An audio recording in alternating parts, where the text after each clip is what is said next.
Bonjour, on va vous présenter l'exercice 2 du TP4 du module informatique semestre 4. Dans cet exercice-là, vous avez cette question et pour vous permettre d'avoir des vidéos de 10 à 15 minutes, on va découper cet exercice en plusieurs vidéos.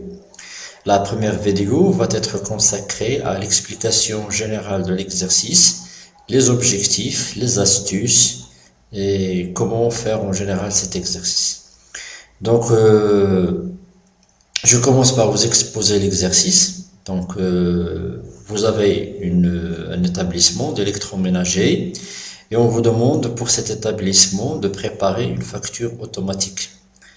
La facture automatique, ça veut dire que les employés de cet établissement vont juste saisir le code, saisir la quantité, et puis tout le reste doit être automatique. La désignation doit apparaître automatiquement, le prix unitaire, le total global, la remise et le net à payer. Alors les objectifs, côté pédagogique, on va vous enseigner l'utilisation des fonctions de recherche, notamment la fonction recherche verticale et recherche horizontale.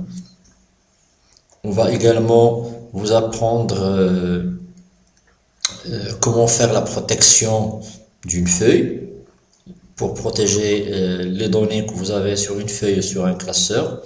Également, nous allons vous rappeler, puisque ça vous l'avez fait dans le TP4 exercice 1, comment utiliser un contrôle pour valider les données. Seulement, la différence entre ce que vous avez sur l'exercice 2 et l'exercice 1, c'est que la feuille donnée que vous avez ici est une feuille qui est protégée.